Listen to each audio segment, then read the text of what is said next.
CPI general സെക്രട്ടറിയായി D രാജ വീണ്ടും തിരഞ്ഞെടുക്കപ്പെട്ടേക്കും. CPI 25ാം party Congress ഇന്ന് ചണ്ഡീഗഡിൽ സമാപിക്കും. പുതിയ ദേശീയ സെക്രട്ടേറിയറ്റിലേക്ക് രാജ്യസഭാ MP പി സന്തോഷ് കുമാർ എത്തും. കെ പ്രകാശ് ബാബുവിനും സാധ്യതയുണ്ട്. അതേസമയം VS സുനിൽകുമാർ ഇത്തവണയും ദേശീയ കൗൺസിലിൽ ഇല്ല. പുതിയ ദേശീയ സെക്രട്ടേറിയറ്റ് ദേശീയ കൗൺസിൽ അംഗങ്ങളെ ഇന്നറിയാം. കമ്മ്യൂണിസ്റ്റ് പാർട്ടിക്കകത്ത് ചർച്ച ഉണ്ടായിട്ടുണ്ട്. ചർച്ചകളാണ് കമ്മ്യൂണിസ്റ്റ് വഴി, വേറെ വഴി കമ്മ്യൂണിസ്റ്റ് പാർട്ടിക്കകത്തില്ല. പാർട്ടി ഘടകത്തിൽ ചർച്ചകൾ തീർച്ചയായിട്ടും ഉണ്ടായിട്ടുണ്ട്. അതിനപ്പുറത്ത് നിങ്ങളെല്ലാം വാർത്ത കൊടുക്കുന്നത് പോലെയുള്ള ഒന്നും കമ്മ്യൂണിസ്റ്റ് പാർട്ടിക്കകത്ത് ഉണ്ടാകില്ല. കമ്മ്യൂണിസ്റ്റ് പാർട്ടിയുടെ ഭരണഘടനയ്ക്കകത്ത് പറയുന്ന കാര്യം നടപ്പിലാക്കി ഇന്നലെ കൂടിയ യോഗത്തിലെ ധാരണകൾ വേണ്ടി വന്നാൽ ഒരളവുണ്ടാകും ഒരാൾക്ക്. ചണ്ഡീഗഡിൽ നിന്ന് ബൽറാം നെടുങ്ങാടി ഞങ്ങളുടെ പ്രതിനിധിയുടെ വിശദാംശങ്ങളുമായി. ബൽറാം, ഡി രാജ CPIയുടെ നേതൃസ്ഥാനത്തേക്ക് തുടരും എന്ന് ഏതാണ്ട് ഉറപ്പായി കഴിഞ്ഞിട്ടുണ്ടെന്നാണ് മനസ്സിലാക്കുന്നത്. ഈ പ്രായപരിധിയിൽ ഇളവ് അദ്ദേഹത്തിന് മാത്രം നൽകാനുള്ളൊരു തീരുമാനത്തിലേക്ക് എത്തുന്നു എന്ന് മനസ്സിലാക്കുന്നു. എപ്പോഴാണ് പ്രഖ്യാപനം ഉണ്ടാവുക? എന്തൊക്കെയാണ് വിശദാംശങ്ങൾ?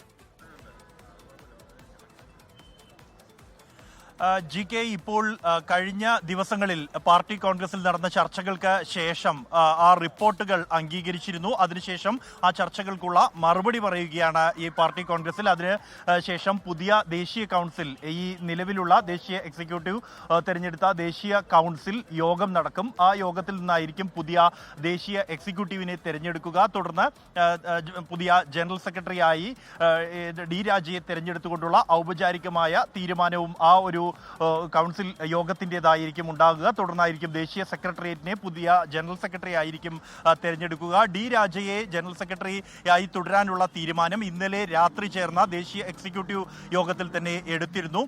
പ്രായപരിധി കർശനമായി പാലിക്കണം എന്ന നിലപാട് കേരള ഘടകം ഈ പാർട്ടി കോൺഗ്രസിൽ ചർച്ചകളിൽ ആവർത്തിച്ചിരുന്നു. ഇന്നലെ ഈ ദേശീയ എക്സിക്യൂട്ടീവിൽ എന്നാൽ ഇതുമായി ബന്ധപ്പെട്ടുള്ള ചർച്ചകൾ, പ്രായപരിധിയുമായി ബന്ധപ്പെട്ടുള്ള കടുത്ത ചർച്ചകളിലേക്ക് നീങ്ങിയില്ല എന്നാണ് നമുക്ക് ലഭ്യമാകുന്ന വിവരം. അതേസമയം ഈ ദേശീയ സെക്രട്ടേറിയറ്റിൽ പ്രായപരിധി പൂർത്തിയാക്കിയ അംഗങ്ങൾ തങ്ങൾ ഒഴിയാൻ താല്പര്യമുണ്ടെന്ന് അറിയിക്കുകയായിരുന്നു. എന്നാൽ ഡി രാജ തനിക്ക് ജനറൽ സെക്രട്ടറിയായി തുടരാൻ താല്പര്യം അറിയിച്ചു. തുടർന്നാണ് ഐകകണ്ഠമായി അത്തരത്തിൽ ഒരു തീരുമാനത്തിലേക്ക് ജനറൽ സെക്രട്ടറി ഡി രാജയ്ക്ക് മാത്രം പ്രായപരിധിയിൽ ഇളവ് നൽകാനുള്ള ഒരു തീരുമാനത്തിലേക്ക് എത്തിയത്.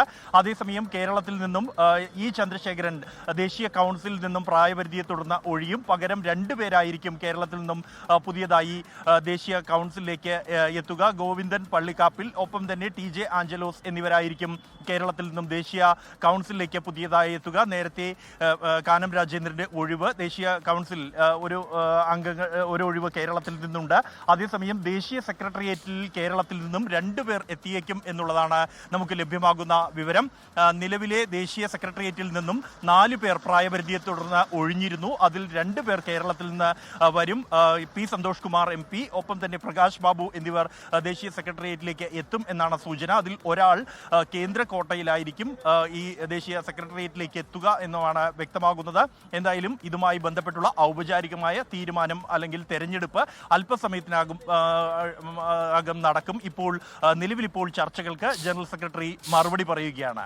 GK, ചണ്ഡീഗഡിൽ നിന്ന് ബൽറാം നെടുങ്ങാടിയാണ് വിവരങ്ങൾ പങ്കുവച്ചത്. ലോകത്തെവിടെയായാലും ഏത് സമയത്തും 24 വാർത്തകളും ഓഗ്മെന്റഡ് റിയാലിറ്റി പാക്കേജുകളും എക്സ്പ്ലെയിനറുകളും വിശദമായി കാണാൻ ഞങ്ങളുടെ YouTube ചാനൽ നിങ്ങൾക്ക് സബ്സ്ക്രൈബ് ചെയ്യാം.